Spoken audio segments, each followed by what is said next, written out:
Okay, kids, let's try this again. So I'm going to wait and make sure that you can all hear me. But just so we know, it is story time with Loni. So we're reading A Wrinkle in Time, and we're going to read a chapter a night. Not every night, because I'm not a crazy person.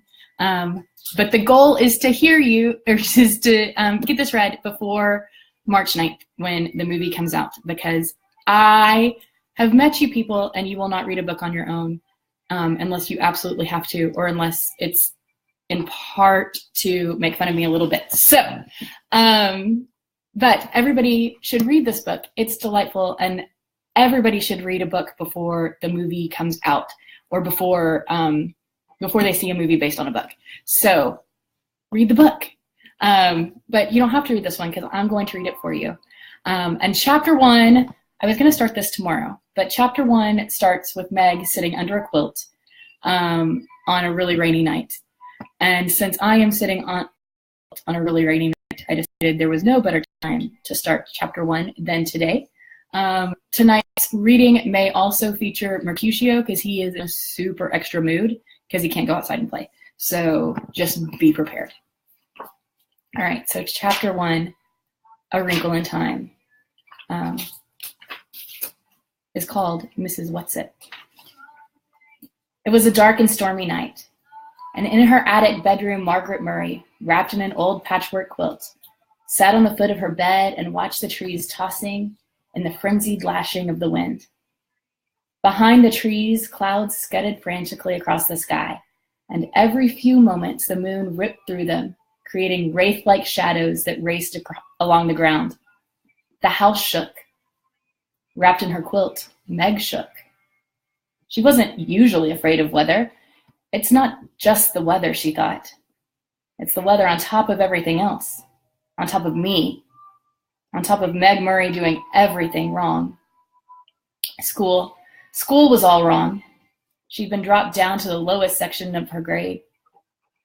This morning, one of her teachers had said crossly, "Really, Meg, I don't understand how a child with parents as brilliant as yours are supposed to be can be such a poor student. If you don't manage to do a little better, you'll have to stay back next year." During lunch, she'd roughhoused a little and tried to make herself feel better. And one of the girls said scornfully, "After all, Meg, we aren't grade school kids anymore. Why do you always act like such a baby?" And on the way home from school, as she walked up the road with her arms full of books, one of the boys had said something about her dumb baby brother. At this, she'd thrown the books on the side of the road and tackled him with every ounce of strength she had, and arrived home with her blouse torn and a big bruise under one eye. Sandy and Dennis, her 10-year-old twin brothers, who got home from school an hour earlier than she did, were disgusted. "Let us do the fighting when it's necessary," they told her. A delinquent, that's what I am, she thought grimly. That's what they'll be saying next. Not mother, but them. Everybody else. I wish father, but it was still not possible to think about father without the danger of tears. Only mother could talk about him in a natural way, saying, "When your father gets back." Gets back from where? And when? Surely her mother must know what people are saying, must be aware of the smugly vicious gossip. Surely it must hurt her as it did Meg.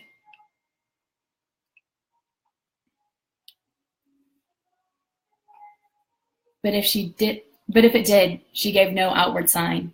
Nothing ruffled the serenity of her expression. Why can't I hide it too, Meg thought. Why do I always have to show everything? The window rattled madly in the wind and pulled the quilt close about her. Curled up on one of her pillows, a gray fluff of kitten yawned, showing its pink tongue, tucked its head under again, and went back to sleep. Everybody was asleep. Everybody except Meg. Even Charles Wallace, the dumb baby brother, who had an uncanny way of knowing when she was awake and unhappy, and who would come, so many nights, tiptoeing to the attic stairs to her. Even Charles Wallace was asleep. How could they sleep? All day on the radio there had been hurricane warnings. How could they leave her in the attic in that rickety brass bed, knowing that the roof might be blown right off the house and she tossed out into the wild night sky to land who knows where? Her shivering grew uncontrollable. You asked to have the attic bedroom, she told herself savagely. Mother let you have it because you're the oldest. It's a privilege, not a punishment. Not during a hurricane it isn't a privilege, she said aloud. She tossed the quilt down to the foot of the bed and stood up. The kitten stretched luxuriously and looked up at her with huge, innocent eyes. Oh, go back to sleep, Meg said. Just be glad you're a kitten and not a monster like me. She looked at herself in the wardrobe mirror and made a horrible face, bearing a mouthful of teeth covered with braces. Automatically, she pushed her glasses into position, ran her fingers through her mouse brown hair so that it stood wildly on end, and let out a sigh, almost as noisy as the wind. The wide wooden floorboards were cold against her feet. Wind blew in the crevices about the window frame in spite of the protection of the storm sash was supposed to offer. She could hear wind howling in the chimneys. From all the way downstairs, she could hear Fortinbras, the big black dog, starting to bark. He must be frightened too. What was he barking at? Fortinbras never barked without reason. Suddenly she remembered that when she had gone to the post office to pick up the mail, she'd heard about a tramp who was supposed to have stolen 12 sheets from Mrs. Buncombe, the constable's wife. They hadn't caught him, and maybe he was heading for the Murray's house right now, isolated on a back road as it was. And this time, maybe he'd be after more than sheets. Meg hadn't paid much attention to the talk of the tramp at the time, because the postmistress, with a sugary smile, had asked, had she heard from her father lately? She left the little room and made her way through the shadows of the main attic, bumping against the ping-pong table. Now I'll have a bruise on my hip on top of everything else, she thought. Next she walked into the old doll's house, Charles Wallace's rocking horse, and the twins' electric trains. Why must everything happen to me, she demanded of a large teddy bear. At the foot of the attic stairs, she stood still and listened. Not a sound from Charles Wallace's room on the right. On the left, in her parents' room, not a rustle from her mother sleeping alone in the great double bed. She tiptoed down the hall and into the twins' room, pushing again at her glasses as though they could help her see better in the dark. Dennis was snoring. Sandy murmured something about baseball and subsided. The twins didn't have any problems. They weren't great students, but they weren't bad ones either. They were perfectly content with the succession of B's and an occasional A or C. They were strong and fast runners and good at games, and when cracks were made about anybody in the Murray family, they weren't made about Sandy and Dennis. She left the twins' room and went downstairs, avoiding the creaking seventh step. Fortinbras had stopped barking. It wasn't the tramp this time then. Fort would go on barking if anybody was around. But suppose the tramp does come. Suppose he has a knife. Nobody lives near enough to hear if we screamed and screamed and screamed. Nobody'd care anyhow. I'll make myself some cocoa, she decided. That'll cheer me up. And if the roof blows off, at least I won't go with it. In the kitchen, a light was already on, and Charles Wallace was sitting at the table drinking milk and eating bread and jam. He looked very small and vulnerable, sitting there alone in a big old-fashioned kitchen. A blond little boy in faded blue dark Dentons, his feet swinging a good 6 inches above the floor. Hi, he said cheerfully. I've been waiting for you. From under the table where he was laying at Charles Wallace's feet, hoping for a crumb or two, Fortinbras raised a slender dark head in greeting to Meg, and his tail thumped against the floor. Fortinbras had arrived on their doorstep, a half-grown puppy, scrawny and abandoned one winter night. He was, Meg's father had decided, part Llewellyn setter and part greyhound, and he had a slender, dark beauty that was all his own. Why didn't you come up to the attic? Meg asked her brother, speaking as though he was at least her own age. I've been scared stiff. It's too windy up in that attic of yours, the little boy said. I knew you'd be down. I put some milk on the stove for you. It ought to be hot by now. What did Charles Wallace always know about her? How could he always tell? He never knew, or seemed to care, what Dennis or Sandy were thinking. It was his mother's mind and Meg's that he probed with frightening accuracy. Was it because people were a little afraid of him that they whispered about the Murrays' youngest child, who was rumored to be not quite bright? I've heard that clever people often have subnormal children, Meg had overheard. The two boys seem to be nice, regular children, but that unattractive girl and that baby boy certainly aren't all there. It was true that Charles Wallace seldom spoke when anybody was around, so that many people thought that he never learned to talk. And it was true that he hadn't talked at all until he was almost 4. Meg would turn white with fury when people looked at him and clucked, shaking their heads sadly. "Don't worry about Charles Wallace, Meg," her father had once told her. Meg remembered it very clearly because it was shortly before he went away. "There's nothing the matter with his mind. He just does things on his own way and in his own time." "I don't want him to grow up to be dumb like me," Meg had said. "Oh, my darling, you're not dumb," her father answered. "You're like Charles Wallace. Your development has to go at its own pace. And it just doesn't happen to be at the usual pace." "But how do you know?" Meg had demanded. "How do you know I'm not dumb? Isn't it just because you love me?" "I love you, but that's not what tells me. Mother and I have given you a number of tests, you know." Yes, that was true. Meg had realized that some of the games her parents liked to play were tests of some kind, and that there had been more for her and Charles Wallace than for the twins. "IQ tests, you mean?" "Yes, some of them." "Is my IQ okay?" "It's more than okay." "Well, what is it?" "That I'm not going to tell you, but it assures me that both you and Charles Wallace will be able to do pretty much whatever you like when you grow up yourselves. You just have to wait till Charles Wallace starts to talk. You'll see." How right he had been about that, though he himself had left before Charles Wallace began to speak, suddenly, with none of the usual baby preliminaries, using entire sentences. How proud he would have been.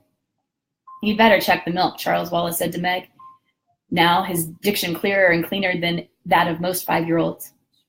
"You know you don't like it when it gets a skin on top." "You put in more than twice enough milk." Meg peered into the saucepan. Charles Wallace nodded serenely. "I thought Mother would like some."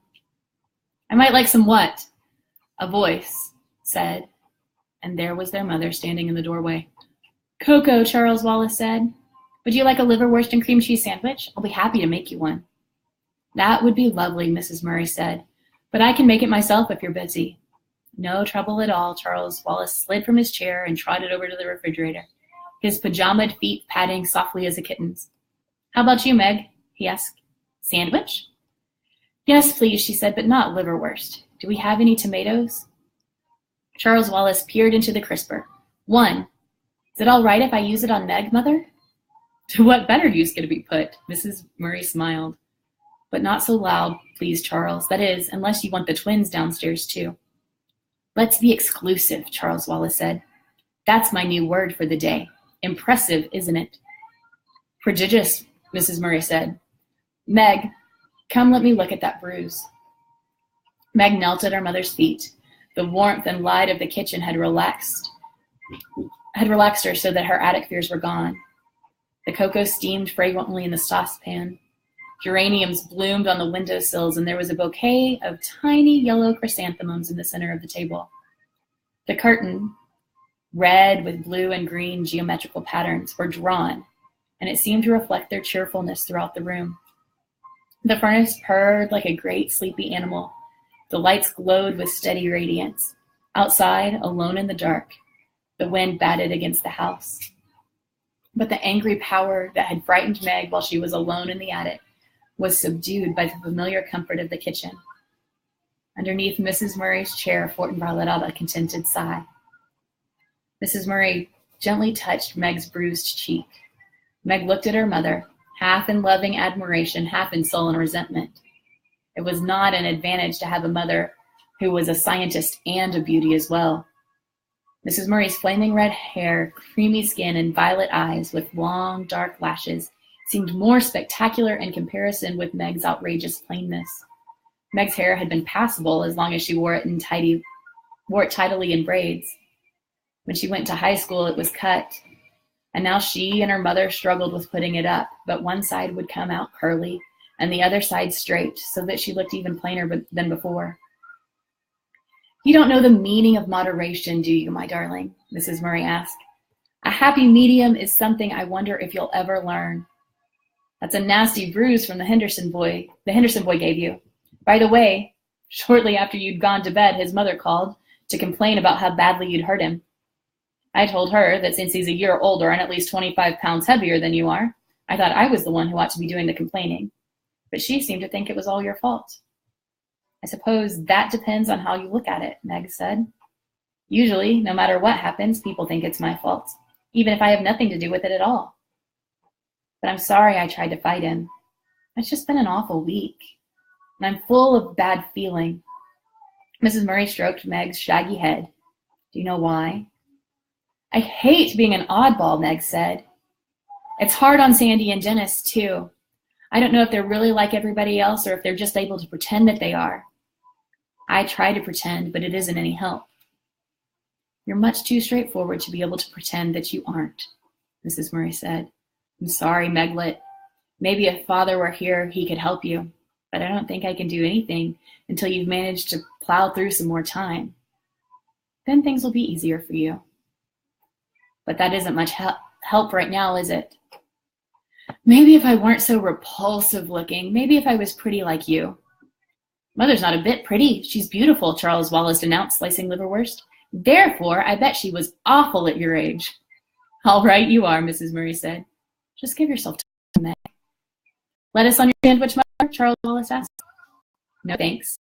He cut the sandwich into sections, put it on a plate, and set it in front of his mother. Yours will be along in a minute, Meg. I think I'll talk to Mrs. Whatsit about you. Who's Mrs. Whatsit? Meg asked. I think I want to be exclusive about her for a while, Charles Wallace said. Onion salt? Yes, please. What's Mrs. Whatsit stand for? Mrs. Murray asked. That's just her name, Charles Wallace answered. You know, the old shingled house back in the woods where the kids don't go near because they say it's haunted? That's where they live. They? Mrs. Whatsit and her friends, her two friends. I was out with Fortinbras a couple of days ago, and you and the twins were at school, Meg. We like to walk around in the woods. And suddenly he took off after a squirrel, and I took off after him, and we ended up by the haunted house. So I met them by accident, you might say. But nobody lives there, Meg said. Mrs. Whatsit and her friends do. They're very enjoyable. Why didn't you tell me about it before? Mrs. Murray asked. And you know you're not supposed to go off property without permission, Charles. I know, Charles said. That's one reason I didn't tell you. I just rushed off after Fortinbras without thinking. And then I decided, well, I'd better save them for an emergency anyhow. A fresh gust of wind took the house and shook it, and suddenly the rain began to lash against the windows.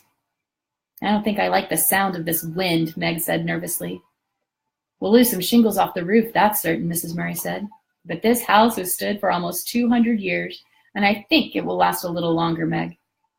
There's been many a high wind up on this hill. But this is a hurricane, Meg wailed. The radio kept saying it was a hurricane. It's October, Mrs. Murray told her. There have been storms in October before. As Charles Wallace gave Meg her sandwich, Fortinbras came out from under the table. He gave a long, low growl, and they could see dark fur slowly rising on his back. Meg felt her skin start to prickle. What's wrong? She asked anxiously. Fortinbras stared at the door that opened into Mrs. Murray's laboratory, which was an old dairy right off the kitchen. Behind the lab, a pantry led outdoors, though Mrs. Murray had done her best to train the family to come in the house through the garage door or the front door and not through her lab. But it was the lab door, not the garage door, which Fortinbras was growling.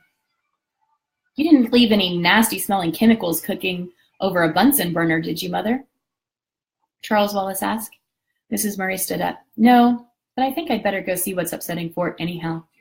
It's the tramp. I'm sure it's the tramp, Meg said nervously. What tramp? Charles Wallace asked. They were saying at the post office this afternoon that a tramp stole all Mrs. Buncombe's sheets. We'd better sit on the pillowcases then, Mrs. Murray said lightly. I don't think even a tramp would be out on a night like this, Meg. But that's probably why he is out, Meg wailed, trying to find a place not to be out. In which case I'll offer him the barn until morning. Mrs. Murray went briskly to the door. I'll go with you, Meg's voice was shrill. No, Meg, you stay with Charles and eat your sandwich. Eat? Meg exclaimed as Mrs. Murray went through the kitchen lab. How does she expect me to eat? Mother can take care of herself, Charles said. Physically, that is. But he sat in his father's chair at the table and his legs kicked at the rungs. And Charles Wallace, unlike most small children, had the ability to sit still. After a few moments that seemed like forever to Meg, Mrs. Murray came back in, holding the door open for, was it the tramp? It seemed small for Meg's idea of a tramp. The age or sex was impossible to tell, for it was completely bundled up in clothes. Several scarves of assorted colors were tied about the head, and a man's felt hat perched on top. A shocking pink stole was knotted about the rough overcoat, and black rubber boots covered the feet. Mrs. Whatsit, Charles said suspiciously. What are you doing here? At this time of night, too. Now don't you be worried, my honey, a voice emerged from under the turned-up coat collar, stole, scarves, a hat, and a voice like an unoiled gate, but somehow not unpleasant. Mrs. Whatsit says she's lost her way, Mrs. Murray said. Would you care for some hot chocolate, Mrs. Whatsit? Charmed, I'm sure, Mrs. Whatsit answered, taking off the hat and the stole. It isn't so much that I lost my way as I got blown off course. And when I realized that I was at little Charles Wallace's house, I thought I'd just come in and rest for a bit before proceeding on my way. How did you know this was Charles Wallace's house? Meg asked. By the smell, Mrs. Whatsit untied a blue-green paisley scarf, a red and yellow flowered print, a gold Liberty print, a red and black bandana. Under all this, a sparse quantity of grayish hair was tied in a small but tidy knot on the top of her head. Her eyes were bright, her nose a round, soft blob, her mouth puckered like an autumn apple. My, but it's lovely and warm in here, she said. Do sit down, Mrs. Murray indicated a chair. Would you like a sandwich, Mrs. Whatsit? I've had liverwurst and cream cheese. Charles has had bread and jam. Meg, lettuce and tomato. Now, let me see, Mrs. Whatsit pondered. I'm passionately fond of Russian caviar. You peaked, Charles cried indignantly. We're saving that for Mother's birthday, and you can't have any. Mrs. Whatsit gave a deep and pathetic sigh. No, Charles said. Now you mustn't give in to her, Mother, or I shall be very angry. How about tuna fish salad? All right, Mrs. Whatsit said meekly. I'll fix it, Meg offered, going to the pantry for a can of tuna fish. For crying out loud, she thought, this old woman comes barging in on us in the middle of the night, and Mother takes it as though it weren't anything peculiar at all. I bet she is a tramp, and I bet she did steal those sheets. And she's certainly no one Charles Wallace ought to be friends with, especially when he won't even talk to ordinary people. I've only been in the neighborhood a short time, Mrs. Whatsit was saying as Meg switched off the pantry light and came back into the kitchen with the tuna fish.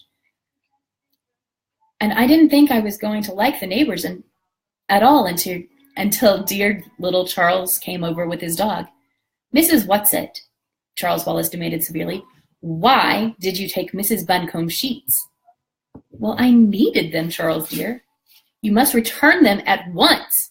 But Charles dear, I can't. I've used them. It was very wrong of you, Charles Wallace scolded. If you needed sheets that badly, you should have asked me.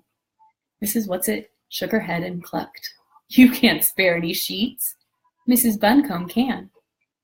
Meg cut up some celery and mixed it with the tuna, and after a moment's hesitation, she opened the refrigerator door and brought out a little jar of sweet pickles. Though why I'm doing it for her, I don't know, she thought, as she cut them up. I don't trust her one little bit. Tell your sister I'm all right, Mrs. Whatsit said to Charles. Tell her my intentions are good.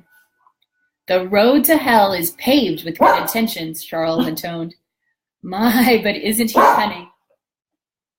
See, super extra Mercutio. My, but isn't he cunning, Mrs. Whatsit beamed at him fondly. It's lucky he has someone to understand him. But I'm afraid he doesn't, Mrs. Murray said. None of us is quite up to Charles. But at least you aren't trying to squash him down, Mrs. Whatsit nodded her head vigorously. You're letting him be himself. Here's your sandwich, Meg said, bringing it to Mrs. Whatsit. Do you mind if I take my boots off before I eat? Mrs. Whatsit asked, picking up the sandwich nevertheless. Listen. She moved her feet up and down in her boots, and they could hear water squelching. My toes are ever so damp. The trouble is with these boots are a mite too tight for me, and I never take them off by myself. I can help you, Charles offered. Not you. You're not strong enough. I'll help. Mrs. Murray squatted at Mrs. Whatsit's feet, yanking on one slick boot. When the boot came off, it came suddenly. Mrs. Murray sat down with a thump. Mrs. Whatsit went tumbling backwards with a chair onto the floor, sandwich held high with one old claw. Water poured out of the boot and ran onto the floor and the big braided rug. Oh, dearie me, Mrs. Whatsit said, lying on her back in the overturned chair with her feet in the air. One with a red and white striped sock, the other still booted. Mrs. Murray got to her feet. Are you all right, Mrs. Whatsit? If you have some liniment, I'll put it on my dignity, Mrs. Whatsit said, still supine. I think it's sprained. A little oil of cloves mixed well with garlic is rather good. And then she took a large bite of sandwich. Do please get up, Charles said. I don't like to see you lying there that way. You're carrying things too far. Have you ever tried getting to your feet with sprained dignity? Mrs. Whatsit scrambled up, righted the chair, and then sat back down on the floor with the booted foot stuck up in front of her and took another bite. She moved with great agility for such an old woman. At least Meg was reasonably sure she was an old woman, and a very old woman at that. Mrs. Whatsit, her mouth full, ordered Mrs. Murray, Now pull while I'm already down. Quite calmly, as though this old woman and her boots were nothing out of the ordinary, Mrs. Murray pulled until the second boot relinquished the foot. This foot was covered with a blue and gray argyle sock. Mrs. Whatsit sat there, wriggling her toes, contentedly finishing her sandwich before scrambling to her feet. Ah, she said, that's ever so much better, and took both boots and shook them out over the sink. My stomach is full, and I'm warm inside and out. And it's time I went home. Don't you think you'd better stay till morning? Mrs. Murray asked. Oh, thank you, dearie. There's so much to do. I just can't waste time sitting around frivoling. It's much too wild a night to travel in. Wild nights are my glory, Mrs. Whatsit said. I just got caught in a downdraft and blown off course. Well, at least till your socks are dry. Wet socks don't bother me. I just didn't like water squishing around in my boots. Now don't worry about me, Lamb. Lamb was not a word one would ordinarily think of calling Mrs. Murray. I shall just sit down for a moment and pop on my boots, and then I'll be on my way. Speaking of ways, pet, by the way, there is such a thing as a tesseract. Mrs. Murray went very white and with one hand reached backward, clutched the chair for support. Her voice trembled. What did you say? Mrs. Whatsit tugged at her second boot. I said, she grunted, shoving her foot down, there is, shove, such a thing, shove, as a tesseract. And her foot went down into the boot. And grabbing shawls, scarves, and hat, she hustled out the door. And Mrs. Murray stayed very still, making no move at all to help the woman. As the door opened, Fortinbras streaked in, panting, wet and shiny as a seal. He looked at Mrs. Murray and whined. The door slammed. Mother, what's the matter? Meg cried. What did she say? What is it? The tesseract, Mrs. Murray whispered. What did she mean? How could she have known? And that, friends, is the end of chapter 1. So tomorrow night I will see you again, and we will read chapter 2, which is also very exciting.